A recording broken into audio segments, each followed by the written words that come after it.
En agosto de 2000, la flota del norte rusa envió su submarino Kursk al mar. Era un enorme barco de doble casco, nuclear, con misiles cazaportaaviones y considerado insumergible, símbolo de la ambición postsoviética de $2.000 millones. El Kursk se suponía que demostraría que, incluso en el caos de los años 90, Moscú aún podía desplegar armas para rivalizar con lo mejor de la OTAN. Pero solo 2 días después de una exhibición, la ilusión se desvaneció cuando una fuga de torpedo en el compartimiento delantero se encendió en una bola de fuego inimaginable. Minutos después, una segunda detonación atravesó sus depósitos de municiones, destruyendo la parte delantera del submarino y arrojando los restos al fondo del mar. Algunos de la tripulación murieron al instante, otros quedaron atrapados en la oscuridad, pero ninguno sobrevivió. Lo que debió haber sido una demostración triunfal de fuerza se convirtió en cambio en una humillación nacional, un escándalo tan impactante que ayudó a moldear la carrera política de Vladimir Putin. La bestia de 2.000 millones que era Rusia en los años 90, francamente, rozaba lo infernal, dirigida por un borracho incompetente en la figura de Boris Yeltsin. La transición de las naciones independientes a una economía de mercado fue una calamidad.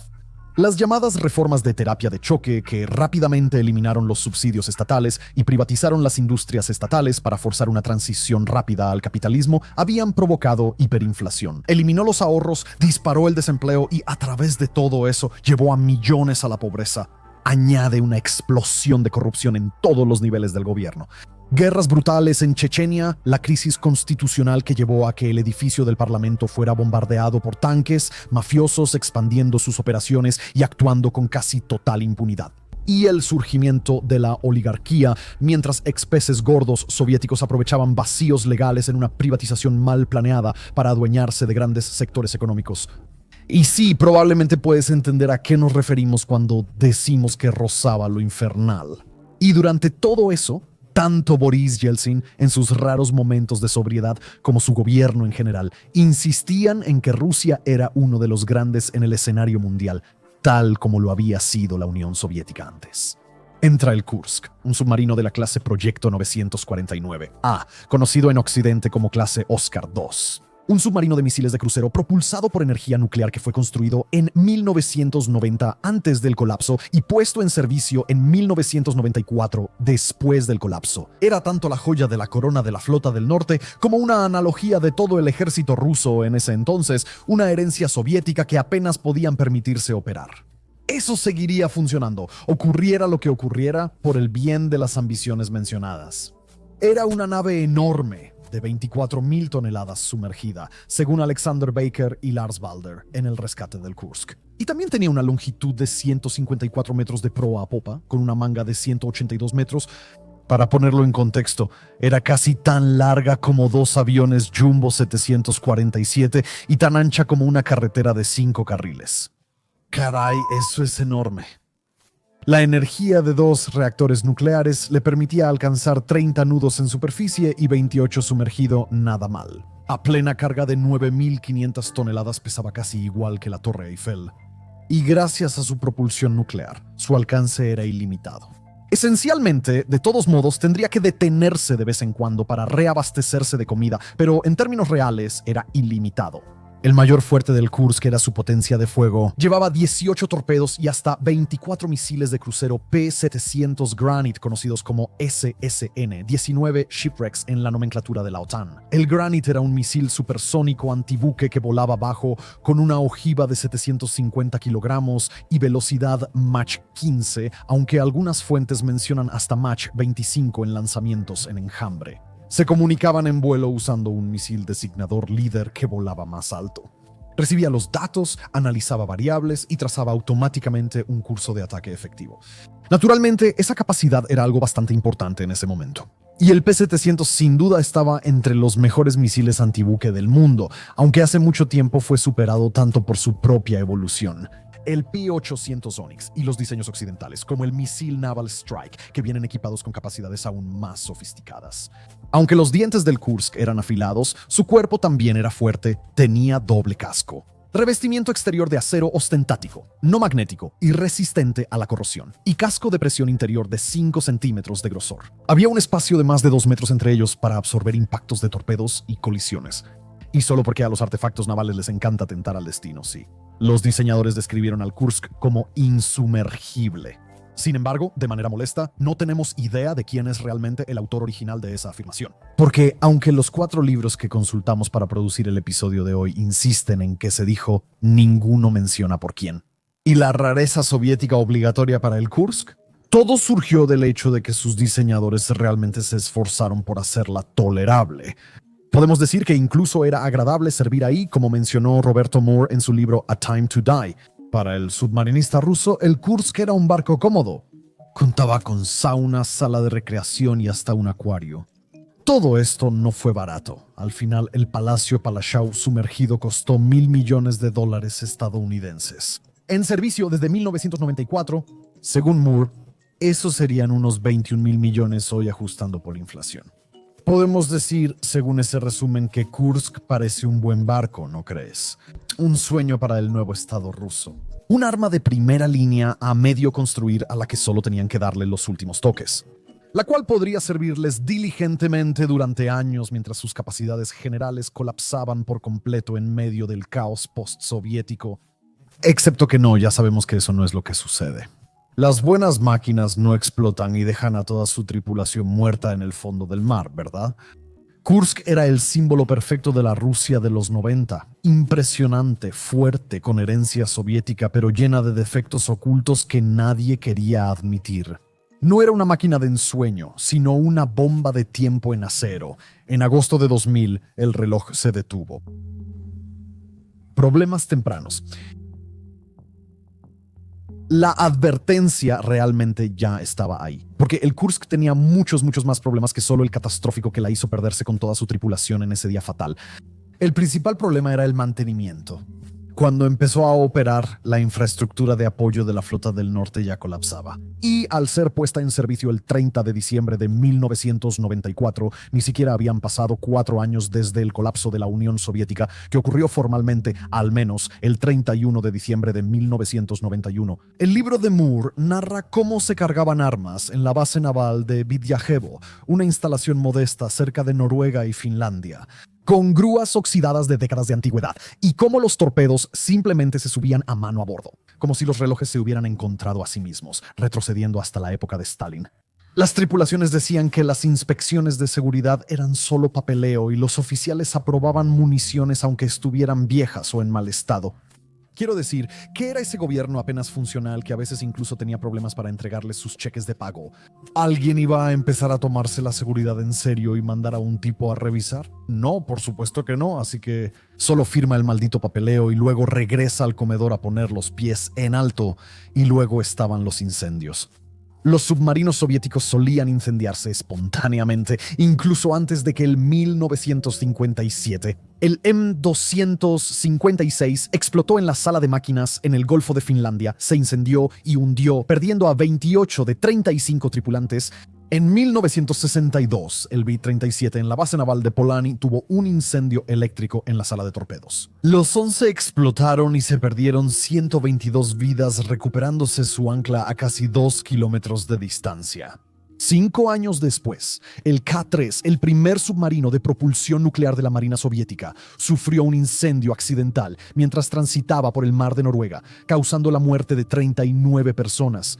El K-3 siguió en servicio hasta 1988. Después, en 1970, apareció el K-8, también nuclear, como el K-3. Tras 2 incendios simultáneos y desactivar los reactores nucleares, el capitán y la tripulación recibieron la orden de regresar al barco después de abandonarlo. Durante el remolque, 60 de los 104 tripulantes murieron, 8 ahogados en compartimentos sellados y 52 por inhalación de monóxido de carbono.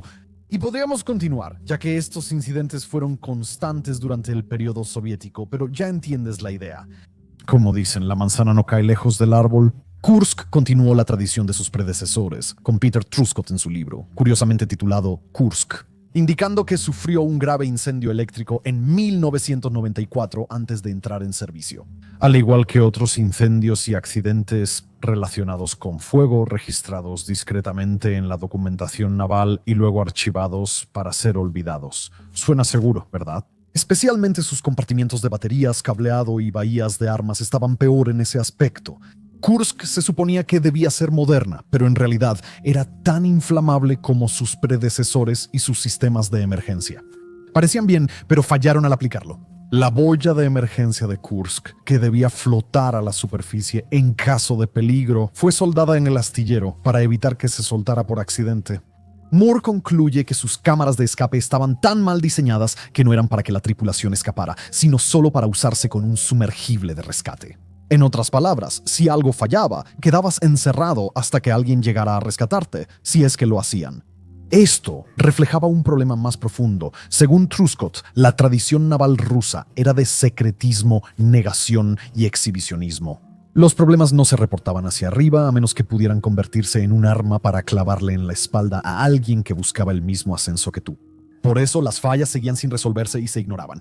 El capitán Gennady Lyachin, al mando del Kursk en su último viaje, incluso tuvo que rogar a los marineros que siguieran en servicio. Por los frecuentes errores en pagos y la sensación creciente de que el Kursk era una trampa mortal. Muchos marineros, especialmente los reclutas, eran muy conscientes de que podían simplemente abandonar su servicio, y básicamente no había ningún riesgo de que alguien intentara perseguirlos y obligarlos a regresar. Ahora, sin embargo, llegamos al peor defecto del Kursk, el que finalmente causó su desaparición. Sus torpedos, verás, llevaba torpedos tipo 6576 Kit, también apodados El Gordo por los marineros, y un montón de otros apodos potencialmente desmonetizables derivados de ese. Su diámetro de 650 milímetros era mucho mayor que los 530 milímetros de torpedos soviéticos, como el tipo 53. El problema era que usaban peróxido de alta pureza, H2O2, concentrado en su sistema de propulsión y como oxidante. Esa sustancia es muy volátil si un tanque o tubería tiene fugas, o si el peróxido contacta óxido, grasa o ciertas superficies metálicas. Puede explotar en vapor hirviente y oxígeno puro casi al instante dentro de un tubo de torpedo o compartimiento lleno. Esa explosión repentina destroza las carcasas, rocía oxidante ardiente sobre el equipo cercano y alimenta los incendios. Peor aún, el impacto y calor pueden detonar ojivas cercanas, provocando una reacción en cadena que cocina todo el lote. Esto tampoco era desconocido. Los británicos aprendieron esto en 1955 cuando el Her Majesty's Ship Sidon explotó en el puerto de Portland, Inglaterra, causando 13 muertes. Y si eso no fuera suficiente, los soviéticos y luego los rusos sabían de esto. También les ocurrió. Simplemente ignoraron la situación. Ya habían ocurrido 3 accidentes mortales antes de la pérdida del Kursk.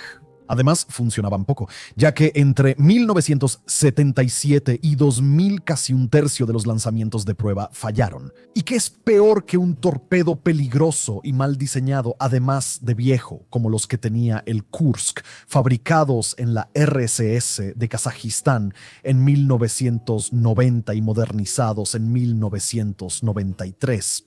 Luego se almacenaron hasta el año 2000 cuando los sacaron, revisaron superficialmente y cargaron a bordo. Así que sí, creemos que todos pueden ver hacia dónde va esto ahora. Fuego en las profundidades. El Kursk estaba participando en los complejos ejercicios navales del juego de guerra de la Flota del Norte cuando ocurrió el desastre. Fue un gran acontecimiento, el ejercicio naval más grande de Rusia desde el colapso del 91. De hecho, y en consecuencia, se sacaron todas las paradas, o al menos tantas como la Marina rusa era capaz de sacar en ese entonces. Más de 30 barcos y submarinos participaron, apoyados por 7.800 efectivos de 2 divisiones aerotransportadas, 10 unidades del ejército y destacamentos de la Fuerza Aérea Ucraniana. Era una época diferente. El almirante Vyacheslav Popov, comandante de la flota, también tenía mucho en juego en la exhibición. Si todo salía bien y se veía bien, se decía que lo trasladarían a Moscú y tal vez incluso tendría la oportunidad de convertirse en comandante en jefe de toda la armada. Así que la presión definitivamente estaba presente. Todo tenía que funcionar como un reloj y Kursk, las flotas. El orgullo estaba destinado a ser la estrella del espectáculo. La OTAN, naturalmente, también estaba observando cada segundo. El mar de Barents fue un campo de juegos en la Guerra Fría. Para el año 2000, el futuro de la relación de Rusia con Occidente seguía siendo incierto y casi nada cambió. Submarinos de ataque estadounidenses clase Los Ángeles con energía nuclear vigilaban todo. El United States Naval Ship Loyal merodeaba con sus hidrófonos junto al buque noruego de inteligencia electrónica. Manhattan merodeaba fuera del área de ejercicios, vigilando desde arriba. Los P-3 Orion de Estados Unidos lanzaron boyas sonar, los satélites seguían activos y analistas occidentales crearon una imagen en tiempo real del regreso de Rusia a grandes operaciones de flota. Moscú lo sabía y, sinceramente, no les importaba. Mostrar la excelencia de la Rusia independiente es su verdadero mantra. El 11 de agosto, el Kursk llegó a la zona de ejercicios del mar de Barents. Acababa de completar su primer ejercicio lanzando un misil de crucero Granite con una ojiva simulada. El capitán Liachin, nuestro comandante ya conocido, esperaba el evento principal. El plan era simple: alinearse con el buque insignia Piotr Velaki y lanzar 2 torpedos de práctica. Todo parecía bien. El Kursk hizo su último contacto por radio a las 8:51 am, confirmando posición y preparación para disparar. La respuesta del cuartel general fue una palabra: Dobro, que significa bueno. Se sumergió hasta la profundidad del periscopio y acechó a su objetivo 30 millas al norte a las 11:28. Tenía a Piotr Vekoli a la vista y se ordenó preparar el tubo 4 para disparar, pero nunca lo hicieron. Sin embargo, cuando el torpedo fue movido hacia adelante, el peróxido de hidrógeno en su interior comenzó a filtrarse por un sello defectuoso. En ese momento empezó a mezclarse con todo el metal, combustible y grasa que halló. Y por supuesto eso llevó a la detonación.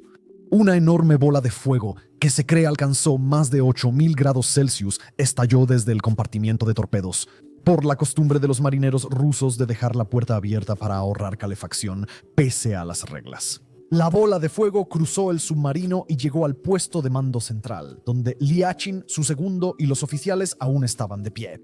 Todos en la parte delantera del Kursk, todos ellos murieron. Las llamas eran tan intensas que no habrían tenido tiempo de entender lo que pasaba. Tal vez 1 o 2 segundos para quienes estaban en el puesto de mando central mientras la bola de fuego se aproximaba. Pero al alcanzarlos, desaparecieron enseguida. Las alarmas de emergencia no sonaron antes de que casi todo el liderazgo del Kursk muriera. 2 minutos después, a las 11:30, mientras la tripulación en la parte trasera buscaba máscaras de oxígeno, ocurrió otra explosión. Los torpedos en el compartimiento explotaron por el daño de la primera bola de fuego, con una fuerza de 3 a 5 toneladas de trinitrotolueno. Sismógrafos en el norte de Europa detectaron el evento con magnitud 3.5. Y en un instante, los compartimientos del 1 al 4 del Kursk simplemente dejaron de existir. Un momento estaban ahí, al siguiente momento ya no estaban ahí. Kursk, o lo que quedaba de él. Ella fue empujada hacia atrás por la explosión y cayó al fondo del mar, impactando a las 11:32 de proa y babor hacia abajo. Milagrosamente, unos 40 de los 118 tripulantes sobrevivieron, todos por pura suerte al estar en la parte trasera del barco. Ninguno estaba en los compartimentos 1 a 4 ni en el alcance de la bola de fuego inicial. Se retiraron cada vez más hacia la parte trasera, ahogándose con los vapores y sellando las escotillas detrás de ellos una vez que los gritos de ayuda se desvanecieron. Al llegar al compartimento, 9 de los 40 solo quedaban 23 y el capitán teniente Dmitry Kolosnikov, el oficial de más alto rango, asumió el mando. Una vez que las primeras oleadas de adrenalina se calmaron, en algún momento, él escribió esta nota, entendiendo claramente que probablemente no saldría con vida. KURSK, Olya, te amo, no te preocupes demasiado. Leisha Misha, saludos para ustedes, besos. Más tarde, a las 3:15 p.m., en total oscuridad por la falla eléctrica, solo lo alumbraba su reloj de pulsera. Agregó formalmente: está muy oscuro para escribir, pero lo intentaré por tacto. Parece que no hay posibilidades. 10:20.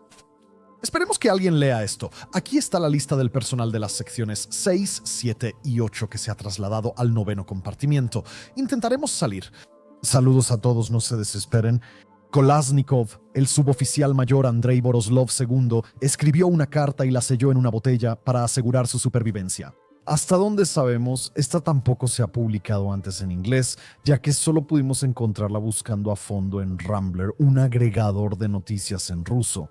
Mi querida Natasha y nuestro hijo Sasha, si tienen esta carta, significa que ya no estoy. Los amo mucho a los dos, Natasha. Perdóname por todo, Sasha, sé un hombre. Los beso con fuerza. Al final intentaron todo para vivir. Se reunió comida de emergencia, se activaron velas de oxígeno y se usaron trajes de inmersión. Pero la situación era desesperada. Las baterías estaban agotadas y cada respiro vaciaba el oxígeno, llenando el compartimiento de dióxido de carbono. Y luego, algún tiempo después, específicamente cuándo, se desconoce. Intentaron recargar el oxígeno y un cartucho de regeneración reaccionó con el agua de mar.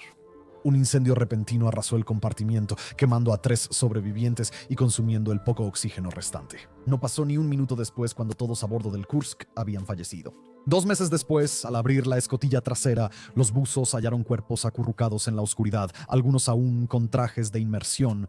La nota de Kolishnikov estaba doblada dentro, su ropa presionada cerca de su corazón. Caos en la superficie. Y lo peor es que no debía acabar así. Kolosnikov y sus camaradas del compartimiento 9 pudieron salvarse, pero una serie de errores lo impidió desde el principio. ¿Recuerdas la cultura de encubrir problemas que mencionamos? Cuando el almirante Popov recibió la noticia, el Kursk probablemente ya se había perdido. De hecho, como el silencio de radio y la explosión tan notable lo hacían bastante obvio, él dudó y pospuso durante horas, negándose por completo incluso a reconocer que había un problema. Ni siquiera se comprometió a un rescate y solo admitió la crisis hasta el final. Los recursos de rescate de la flota del norte fueron llamados a la acción, aunque en realidad solo lo eran en el sentido más abstracto. Los mini submarinos de rescate clase Pris de Rusia de los años 80 no estaban precisamente bien mantenidos. Por eso, fallaron al intentar acoplarse a las escotillas de escape del Kursk. No es que eso hubiera importado a esas alturas, incluso si hubieran logrado acoplarse al Kursk. Las dudas de Popov aseguraron que todos adentro ya estuvieran muertos. La flota no informó nada a las familias en Vidyevo, base del Kursk. Esposas y madres se reunieron en el club de oficiales para exigir respuestas. Solo recibieron rumores, que fue una colisión con un submarino estadounidense, luego un accidente extraño o que no había nada de qué preocuparse. Se les ocultó que sus hijos y esposos estaban atrapados en el fondo del mar de Barents. ¿Y dónde estaba el presidente Boris Yeltsin durante todo esto? Bueno, en realidad ya estaba retirado, ya que lo sacaron del cargo en 1999. Su sucesor, sin embargo, es un tipo del que quizá hayas oído hablar, Vladimir Putin, y él estaba de vacaciones en Sochi. Disfrutó de otros 5 días de sol y luego regresó a Moscú. Su ausencia también fue notada por el pueblo ruso. Fue su primera crisis real durante su mandato y la reprobó totalmente. Desde entonces el encubrimiento siguió. Los informes oficiales decían que se había contactado a las tripulaciones del Kursk y se oían golpes desde el casco. Algunos informes afirmaban que los marineros respondían en código Morse, pero era solo una fantasía. Para entonces, los del compartimiento 9 llevaban días muertos. La Marina lo sabía, pero de todos modos le mintieron a las familias, desesperados por ganar tiempo y evitar la culpa. La farsa colapsó el 20 de agosto, 8 días tras el hundimiento. Al abrir la escotilla de escape de popa, los buzos noruegos hallaron el compartimiento 9 sin vida alguna. El juego había terminado y así Moscú admitió lo que todos los demás ya sabían. La tripulación del Kursk no había sobrevivido. En casa hubo furia. Las cámaras mostraron en Vidyayevo a mujeres sollozando mientras los almirantes trataban de calmarlas. Una viuda gritó famosamente al viceprimer ministro Ilya Klebanov en vivo al aire: ¿Dónde estabas cuando mi esposo estaba muriendo? Otra se lanzó contra un oficial naval arañando sus medallas. La máscara de control se deslizó y la indiferencia del Estado quedó al descubierto. En última instancia, el Kursk era mucho más que solo un caso perdido de submarino que se perdió en una circunstancia absolutamente trágica. Fue un escándalo político, una humillación nacional y una autopsia pública del declive postsoviético. Como lo expresa Truscott, la pérdida fue vista como un golpe a la ya disminuida autoconfianza y orgullo nacional. Fue el momento en que la Rusia postsoviética se miró al espejo y no le gustó lo que vio. Su armada alguna vez había aterrorizado a la OTAN y ahora ni siquiera podían realizar un solo ejercicio de tamaño decente sin perder uno de sus principales buques junto con todas las almas a bordo. Citando de nuevo a Truscott, era una metáfora del deseo exagerado de Rusia de ser una gran potencia. Un barco de última generación que el país no podía permitirse mantener y equipar, un punto de inflexión que rompió viejas ilusiones. El Kremlin trató de ocultar los hechos, difundiendo teorías conspirativas sobre submarinos estadounidenses, accidentes extraños y minas antiguas como posibles causas. Pero la realidad era más simple y mucho más fea. El mejor submarino de Rusia fue hundido por sus propios sistemas defectuosos, su cultura de negación e incompetencia. Y el daño no fue solo reputacional. Para las familias que quedaron atrás, las mentiras y la indecisión fueron más crueles que las explosiones. Sus esposos, hermanos e hijos se asfixiaron en la oscuridad mientras el almirante se demoraba, los ministros mentían y el propio presidente se escondía tras el silencio. La confianza entre el pueblo ruso y sus líderes se quebró ese verano y para muchos nunca sanó. Sin embargo, en otro sentido, la muerte del Kursk fue formativa. Putin, reprendido por su respuesta vacilante, aprendió la lección: nunca volver a parecer débil. Más tarde admitió que debió regresar a Moscú. En relaciones públicas pude haber mostrado más entusiasmo por volver. La otra lección llegó pronto. Si quería asegurar su propia base de poder, necesitaba ejercer control total sobre los principales medios independientes de Rusia. En 18 meses, el Kremlin controlaba los 3 principales canales de televisión. Así, el hombre fuerte sin camisa, el operador frío y el comandante decidido que no teme iniciar una guerra es la imagen que ahora muestra al mundo. En gran parte, fue forjada en el mar de Barents por un fantasma de acero que sigue atormentando a Rusia hasta el día de hoy.